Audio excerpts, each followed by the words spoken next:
just got something to say about ADHD. All right, guys, welcome back to another episode of ADHD Unfiltered, and I'm with Sister Shay, who is a close student of Rabbi Shlomo Carlebach and a dear friend of the Chevre. So, Sister Shay, we were talking a little bit today about ADHD, and you had some really insightful ideas that we thought would be a great idea for you to share with my audience. And we were talking about how each tribe represented something different. And how that's connected to ADHD. Can we expand on that, please? Sure. So the afterworld, Ohev Israel, says like this. We know that there are no extra, not anything in the Torah. And yet, when we describe the way that each head of the tribe brought things to the Mishkan, you'll notice that they all brought the same thing. Mm-hmm. So what do we have to repeat it 12 times? Let's say we say the head of Ruvain brought XYZ, and everyone else followed suit. Mm-hmm. Yeah? We really save a lot of time. So the After Rebbe said that the way Shevet Reuven, where the tribe of Reuven brings those things to the Mishkan, is very different Than all the other than the tribes. way another tribe, Wow. right? Okay. And, you know, like there's certain things that it's kind of fashionable. Oh, ADHD. I'm a dyslexic. I'm that. I have personal experience in the fact that I was married to a wonderful, wonderful man, Mark Koretsky, and this man was so beloved, like, and for whatever reason, they diagnosed him with ADHD. I mean, the man was nothing short of brilliant. He came up with like the best ideas. He had such a sense of humor. He was like sarcastic, and you have to be like smart and thinking on your feet. Mm-hmm. And so I say, and I hope that it's true, that just like each tribe serves God differently, that perhaps each tribe has their own way of learning. I think that ADHD, dyslexia, all that is totally overdiagnosed. And, you know, if the teachers would be like the Rebbe's in prior years, they'd sit down with the kid, you know, like, it's not like this is new. Reb Shlomo Carlebach, who had Kingdom of Children, wrote a book called Chovat HaTalmidim, and the obligation of the student. And basically, it talks to the educator, but it also talks to the individual student. That learning is not a sport where, like, you're just watching. You know, it's not like, lay it on me, pour it on me. No. He advises every student to learn their style of learning. And thereby pursuing that and expanding their knowledge. That he says is the student's obligation, and it's also the teacher's obligation. It's really easy to take a bunch. Let's say I have 30 students, and by the way, I was also a teacher. I was a substitute teacher, but whatever. You have 30 students, and some of them, like, they can't sit straight. Okay? Yeah, maybe it's nutrition. I mean, I'm not going to get into that. But a Yiddish kid, you know, a Jewish kid, with a male or female, they have their own connection to the Torah. And today we don't know who's from what tribe, but maybe the way they learn would make a world of difference to hundreds of thousands of people, right? And instead of exploring it, we're pumping them with medication. And those medication, I don't want to say anything bad, but specifically for boys, disaster. It prevents men from being able to procreate, to have children. It's bad stuff. Now, if you can't get along in the world and you gotta, you know, but really, Should be the last option. right. One of our problems in our generation is we don't have leaders. Okay. And the ones that we do have are hobby horsing. What I mean is that, oh, there's money to be done in kashrus. Okay. If there was money in Shalom Bayis, they do that more often. Mm-hmm. You know, unfortunately, when I first got married, I volunteered a little bit with women who were having a really unreasonable time with their husbands.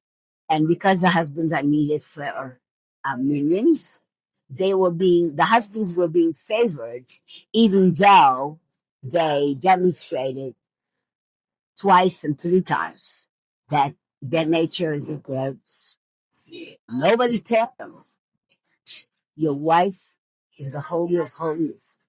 You know? So I used to volunteer, and my husband said to me, "You're just newly married. I mean, do you have to do that like 3 times a week?" And when I explained to him what I was doing, basically like protecting the woman, getting the guys to like, she's not your mother, your wife, no? So just so that people know, I don't know if I told you, but I was raised in Mare Charlotte. Oh, wow. No, you didn't tell me that. We were just there today. Okay. So my father was a tremendous Talmid Chacham from the house of David, Okay. King David. And my mother's from the Bizel family, right? And was it saying that?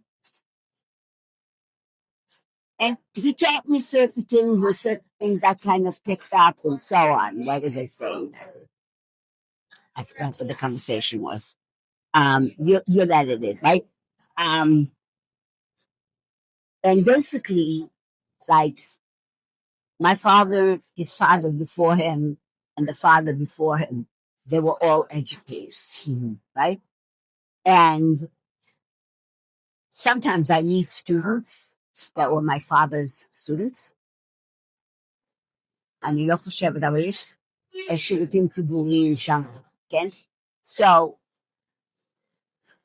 basically, my father operated in many different ways, but one of the things he did is if somebody messed up, these are the rules. You mess up, you pick your own punishments, right? And I tell you, he taught in a place in Akko where it was like a place for juvenile delinquents. And I want you to know there are 5 or 6 people today who are great leaders in Israel that were my father's students, and they were like disadvantaged in some way. And once in a while, I meet someone and they like insist on something, and suddenly I remember my father's story about such and such a student. Right. Yeah. So it's like teaching has to be a quality. Yeah. Okay. It can't be like, oh yeah, I'm having a pension, I'm having a summer vacation. It's one of the most important relationships for kids. And I mean, I'm not even talking about, people who think that you can embarrass children, It really is so delicate. Rabbi Moshe Feinstein used to be like the last legs of if somebody was getting tzricha, then that close to the last course, they were doing programs with Rabbi Feinstein, right? And he said, after the Holocaust, you're not allowed to hit a Jewish child. looking at them with a venomous look. No, because we're so broken from everything that happened. And, the Sahara works overtime. Like, what do you need it for? Right? And one of the things I could tell you is many people know my story, but what you don't know about me is that I'm a real Balat Tshuva, meaning I was brought up in a Hasidic home in Mea Shearim, and at some point they broke me. Your family or this? No, the people that from schools and so on, and you shouldn't know from it, but I left Yiddishkeit for about 18 years. And then Shlomo got a hold of me and he was talking to me. And what made me want to come back? The way he talked to me.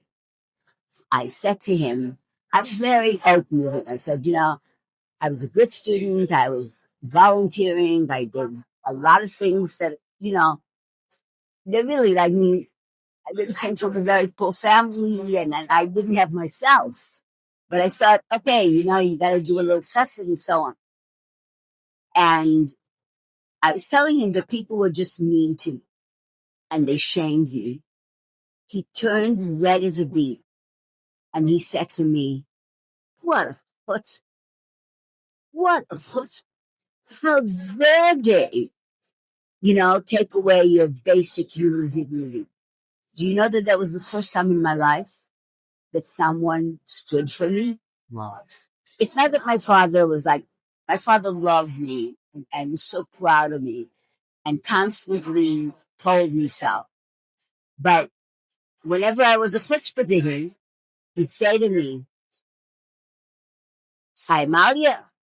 No wonder you're such a chutzpah. I'll say it in Yiddish first.